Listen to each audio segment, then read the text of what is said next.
Today is the final video in the Are You Ready series. As always, I am Scott, more Superman, and today I have with me Taylor Grills from Tennessee Title. Taylor, how we doing, buddy? Doing well. How are you doing, man?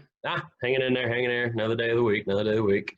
So start off and just kind of tell everybody about yourself, what you do, and all that for me. Yeah, absolutely. Thanks for having me on. And my name is Taylor Grills. I'm a real estate attorney and title attorney. We handle residential and commercial real estate transactions at Tennessee Title Services. Overall, I've been in the business for 3 years. I'm an attorney, and I also have transactional experience when I worked on processing files. So got a little bit of practical and the legal knowledge on both sides of things to bring to my clients to better serve them. Tennessee Title Services overall has been around for 12 years in Middle Tennessee, and we actually have 8 locations, and I just opened my second branch in Wilson County. My first one's in Mount Juliet, and the second one's in Lebanon. So. Okay. Awesome. So you have 8 scattered now. Are they all mainly like around Middle Tennessee or? Yeah, we have 7 of them circle Nashville, and then 1 of them is over in Knoxville. So Okay. Circling Nashville, and you can see it on our website where all the locations are. So Excellent. And we'll link all that stuff for you in the comments so everybody knows how to get in touch with you. So let's just dive right into it. If we're talking about the buyer side, what would be the biggest piece of advice you have for a buyer during that contract to close period, that 30 to 45 day window from when they put a contract and accepted offer on a house to when they actually get to sit down with you? Yeah, absolutely.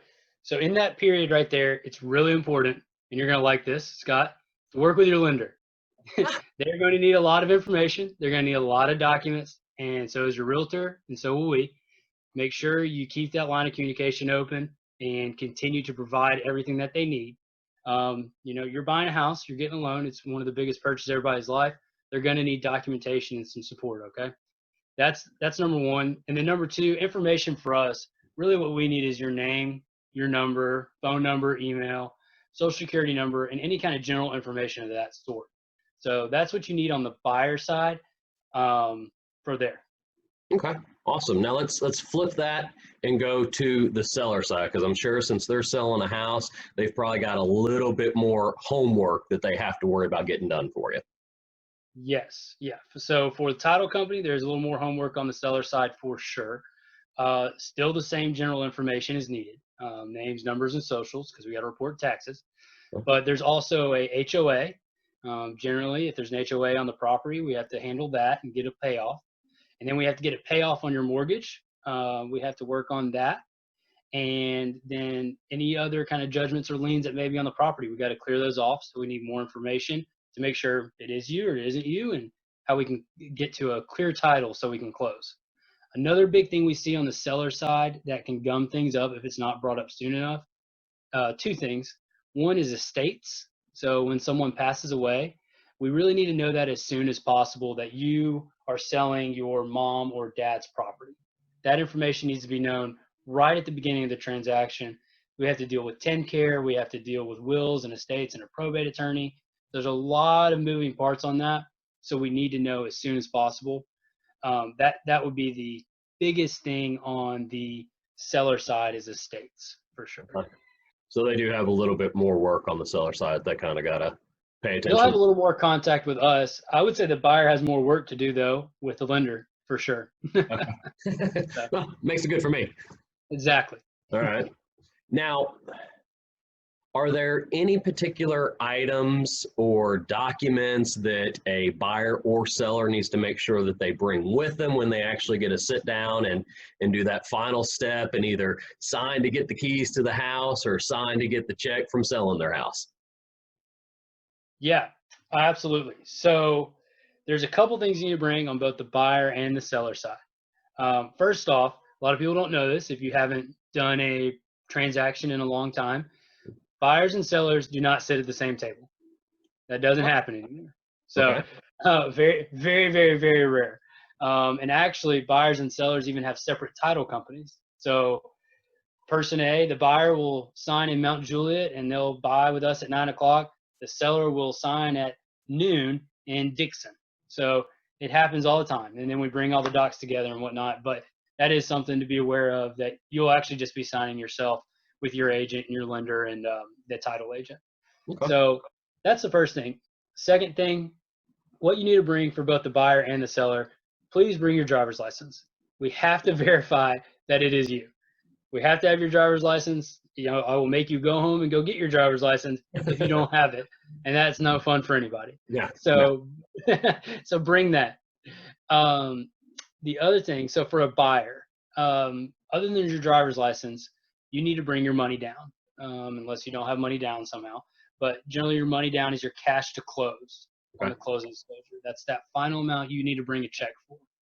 So to bring that in, there's a couple rules on that.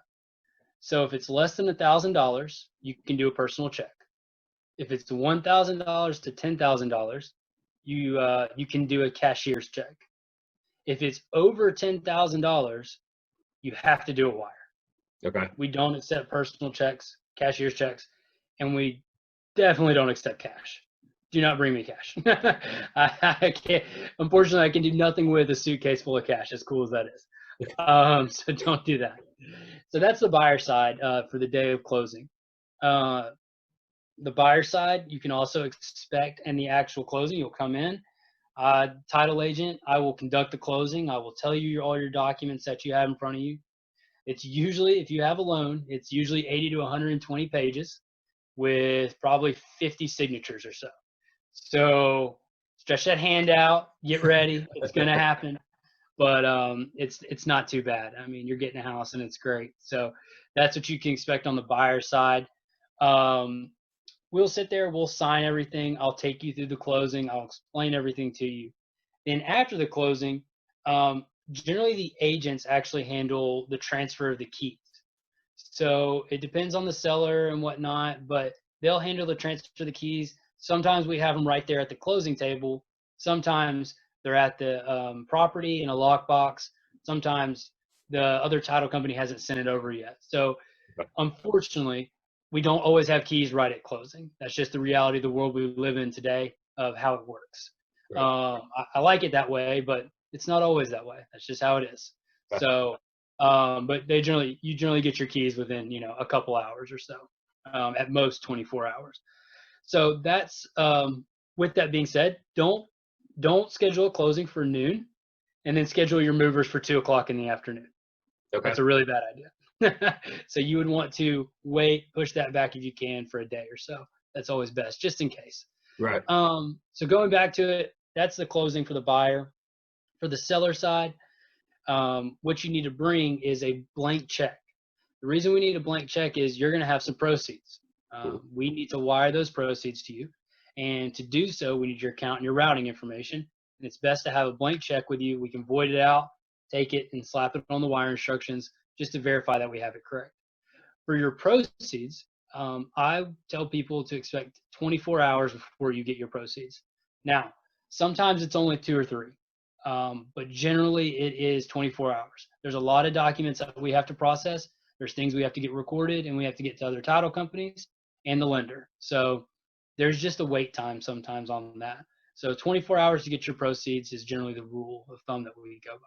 So, and then the same thing for the seller, except you're lucky. The closing documents are usually only about 20 to 30 pages. So a lot less signatures and not bad at all.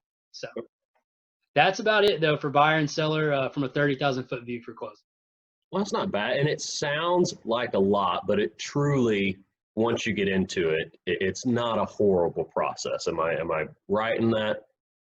No, you're absolutely right. I mean, especially when you're closing with a guy like me. I mean, I make it great. It's a lot of fun. So, no, it's really not. We have a good time.